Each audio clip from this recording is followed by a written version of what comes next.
Testing.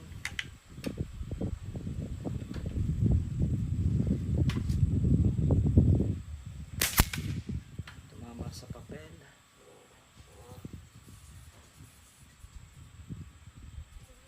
Ayun. Kaya natin tumama sa papel.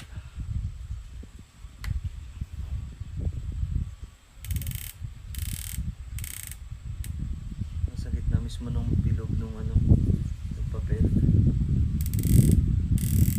Ito naman ang tulog nito. Ayan. So testing ulit tayo hanggang makakakuha tayo ng group. Kasi yung una natin tira, wala pa yung sipa. Try natin. Ito pa lang ating target na tapat sa kawayan.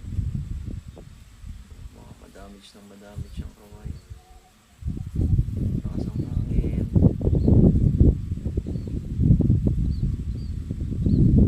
Lakas ang hangin. Ayun nga ba? Tanggal na ang isa.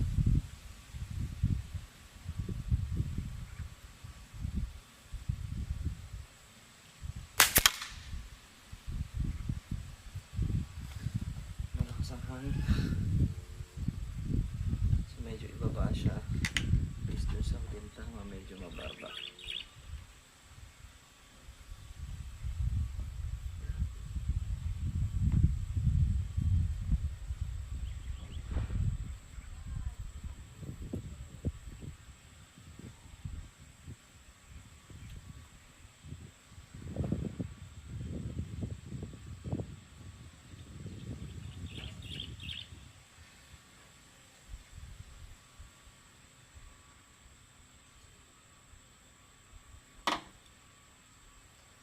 Second shot.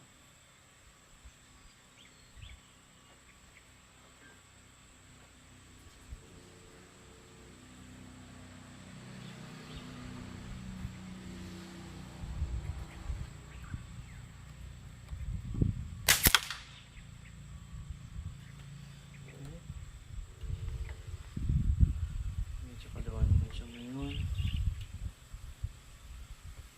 Tingnan natin dito kung ano ito.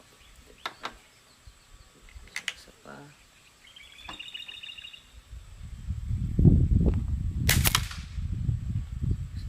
Kalawa naman siya.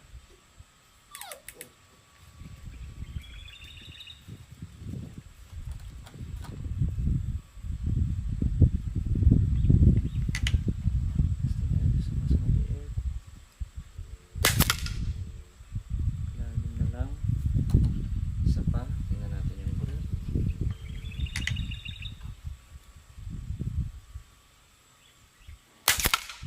Yun. Ganda na. Kaya sa mas mababa pa. Kaso ang likod.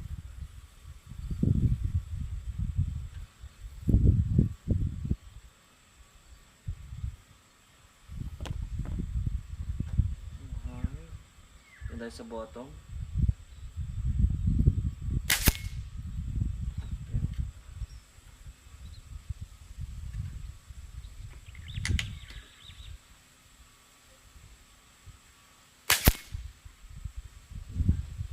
So yung nauna medyo kumanan. So yung pangalawa yun nalaglag na. So wala din lang. So lakas talaga ng hangin. Hindi ideal. Lakas ng hangin. Ganyan naman dyan sa gilid na. So tingnan lang natin kung anong perp niya sa 100.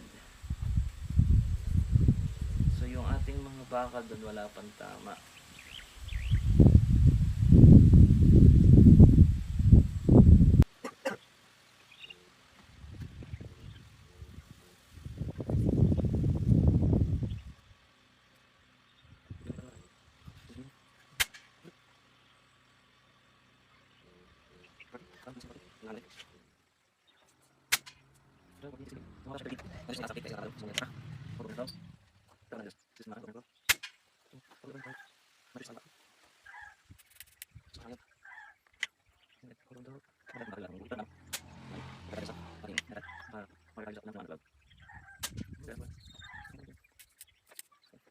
Yan,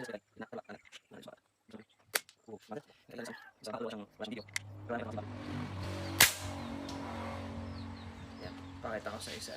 Pupuntahan natin. Oh, very good. Yung ating 96 meters. Masakit sa mata ng konti yung scope kasi maliit. Tapos hindi pala nakatama sa mata ko yung grado niya. Alam ko kasi pag naka-minimum yun yung maganda. Kailangan mo rin palang i-adjust sa mata mo yung scope hanggang sa maging clear yung number. Pag clear yung number doon sa scope, doon sa crosshair, ibig sabihin okay siya sa mata mo. Yan. Yan. Okay. So ito. Unang tira. Ito yun. Dito kasi tayo nagtapat. Saan ba? Napindot natin eh. Nakalabit natin. Dito pumatak. So sinukat natin, nag-hold over tayo ng 12. Dito nakatapat yung 12 ng scope. Tapos dito siya pumatak. Dito ako nakasipat. Dito siya pumatak. Tapos nung sipatin ko ito, dito naman siya pumatak. So in-adjust natin para habulin. Nung i-shoot natin dito, sala.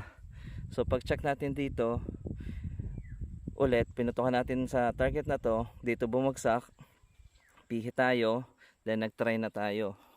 Ayan guys. Unang tama ito, pangalawang tama ito doon sa holdover natin na dito nakatapat yung 12. So napatak ito ay nasa 13. So sa 96 meters, yan sir yung 2 shots na nagawa natin. So sprayan na lang uli natin to. Kala ko makalat, di pala, mali lang ang ating pihit. Pero ito talaga yung maganda.